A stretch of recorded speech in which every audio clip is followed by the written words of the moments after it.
This came about, I think some of you have heard this story before about a Christmas back in, I finally figured out the dates, ladies. It was 19, now I forgot it already, 61. And New York City, Macy's, oh, I love it.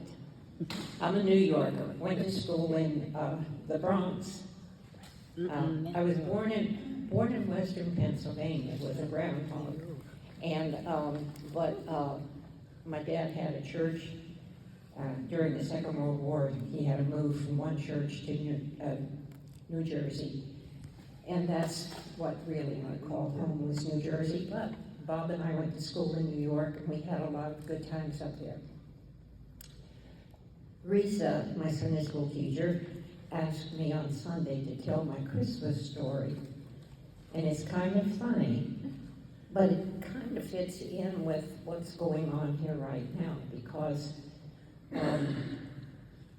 we're talking about love, Christmas, charity, charities that we get involved in. And those of you who know me know that I'm a fifth generation Salvationist. I'm a Baptist, but I was raised in the Salvation Army. My grandparents came from England and were Salvation Army officers, as were my parents and my sisters, who were missionaries for the Salvation Army.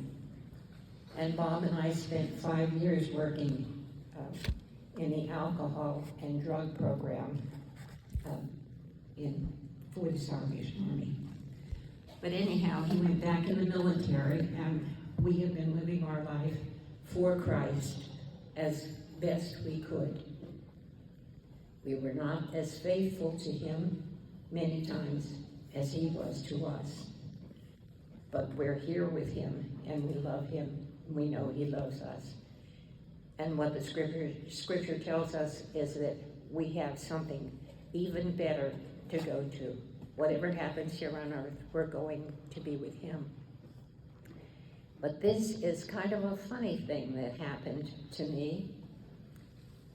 My daughter was 2 years old, and I was living at home because of having some physical problems. I was living at home with my parents, and Bob was at a church up in Saratoga Springs, New York, waiting for a transfer to where we could be together again as a family. And my father said, "Do you feel well enough to go down to Macy's and stand on the kettles?" Now that didn't mean that there was a kettle out there and I stood on it. No, there was a kettle, a red kettle outside of Macy's.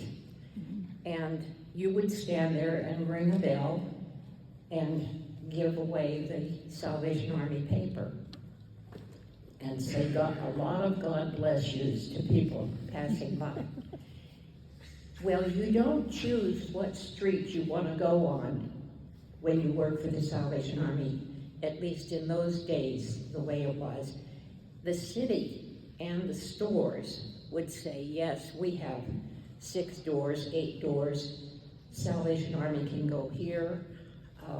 Volunteers of America can be at such and such a door.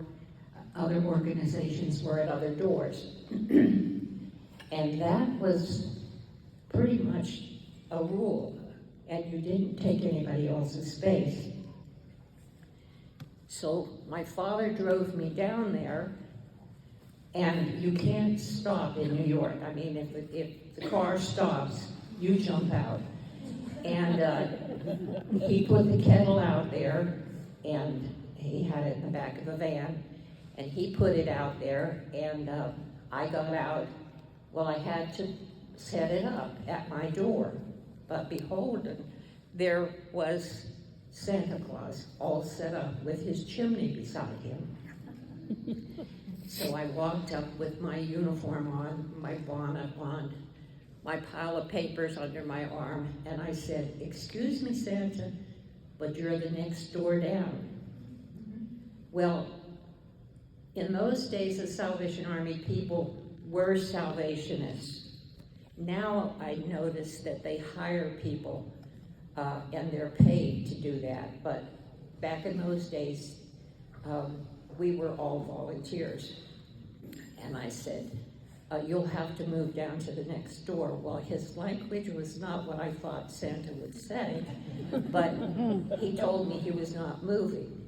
And I said, please, you'll have to go down to the other place. In the meantime, my father is trying to circle the block. There's no parking around me, so you circle the block. He comes by once and sees that I'm still there with everything and can't set up because Santa won't move. The third time around the block, my father stopped the car, got out, came around in his uniform, and said, "Sir, I'll help you move down the block." So when Dad got back in the car, the man started to move, but he picked up his chimney and hit me on the back of the legs with his chimney, which buckled my knees, and I was almost in the attitude of prayer on the sidewalk of Macy's. One of the most wonderful Christmases I've ever had, and I really enjoyed it. But I have a picture, and I should have brought it today to show to you, that somebody took a picture of me, not in the prayer position, but after I was standing up and had everything all set up. Somebody named Margaret Burke White. I don't know if any of you know Margaret Burke White, but she is the photographer who took a picture, went and stayed in India with Gandhi and did all of his photography until she was from New York City, until she came back to New York. And she I think had Parkinson's and had to quit doing what she was doing, but she took my picture and I didn't know who she was.